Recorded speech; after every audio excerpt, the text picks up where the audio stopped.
Hi, I'm Dustin Abbott, and I'm here today to give you a review of some of the lights that I use on a regular basis, like I am right now, to light my set, my house really, but to provide lighting for the various, not only videos that I use, but a lot of times I use fixed lights even when doing actual photography, portrait sessions.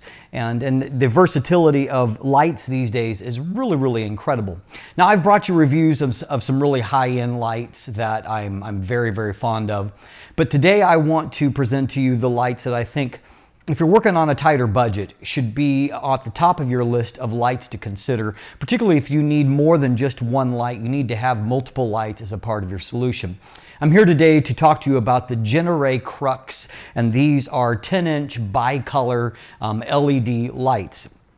And so in just a moment, I'll take you on a closer examination of these lights and show you just what I'm talking about. But to give you a basic idea of what we have got, as I noted, bicolor lights, which you can step anywhere between 3,000 and 5,600 Kelvin. So 3,000 is fairly warm light source, and then of course 5,600 Kelvin is right up into daylight, a cooler light, and thus you have a lot of options in between. Just to let you know, at the moment I've got a couple of these that are lighting me, and I have them running at 5,000 Kelvin, which is the most common choice that I personally make for lighting what I do.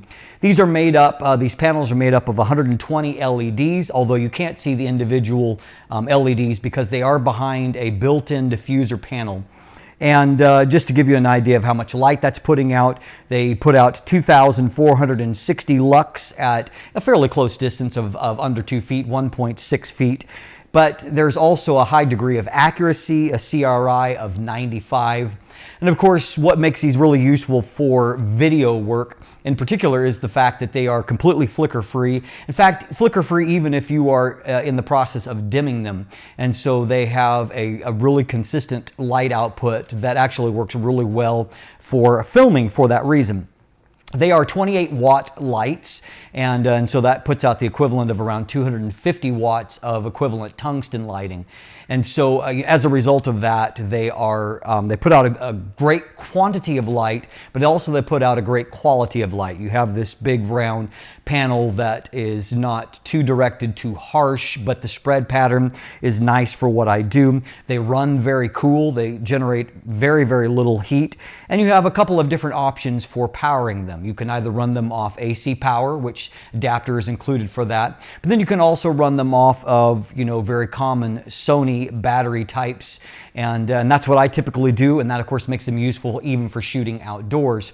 What I like above all else is the fact that they're really compact. When I first started out doing things like this, I had big lights in big soft boxes, because that's the way that you got the light. This is before even it was popular even to have the massive spiral CFL bulbs that would later come. You put in these. Some of these initially were just big halogen lights that were in soft boxes for continuous light sources. And then of course we begin to move to maybe multiple LEDs in terms of traditional bulbs.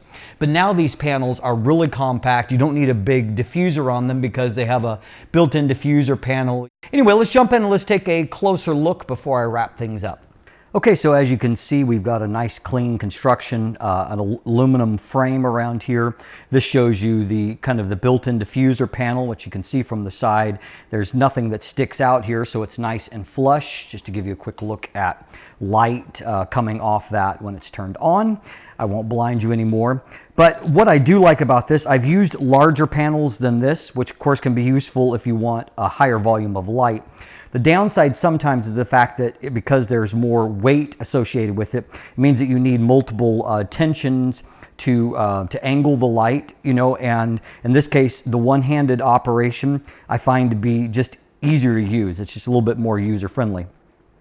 What it comes with is the Yoke. I believe this is a 3/8 inch.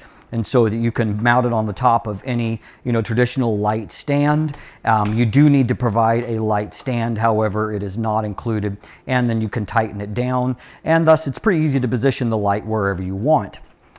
Flipping around to the back, let me give you a look from the side. Actually, from the side, you can see this is a really slim unit.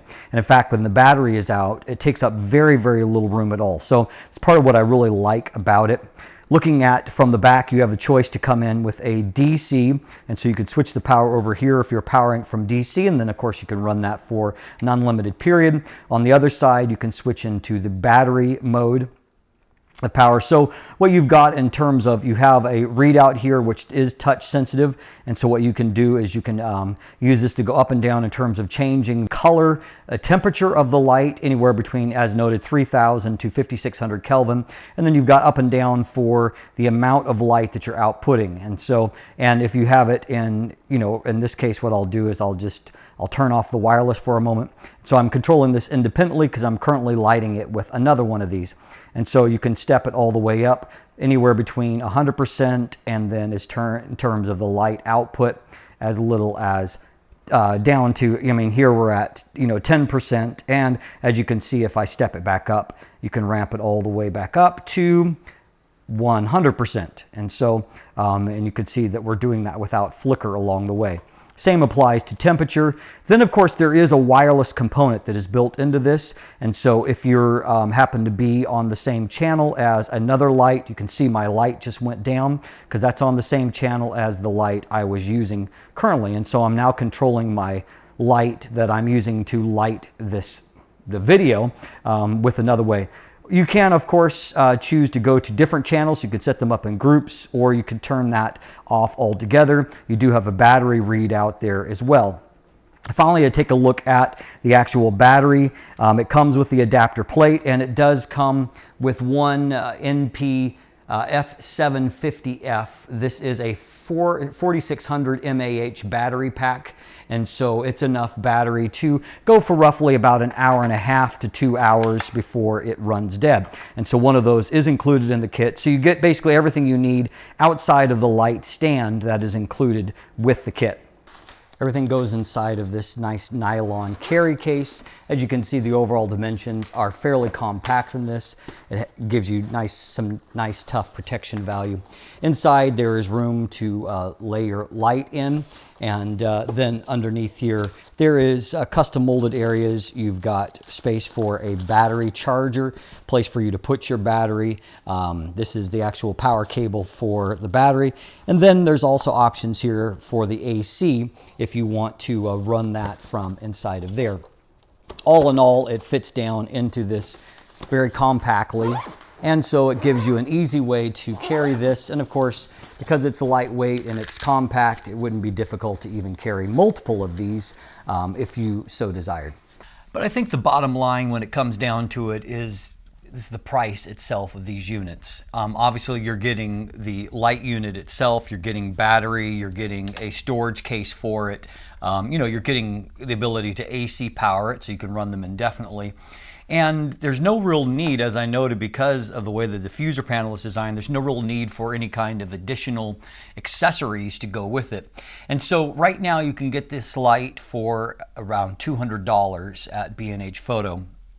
And so that means that if you're wanting to do a multi-light array, you could buy 2, 3 lights, and and end up still having a relatively low cost. And I think the other advantage here for those of you that say are maybe wanting to run a YouTube channel, or do something to where you're not having a permanent studio space that's set up, but you're just wanting to store.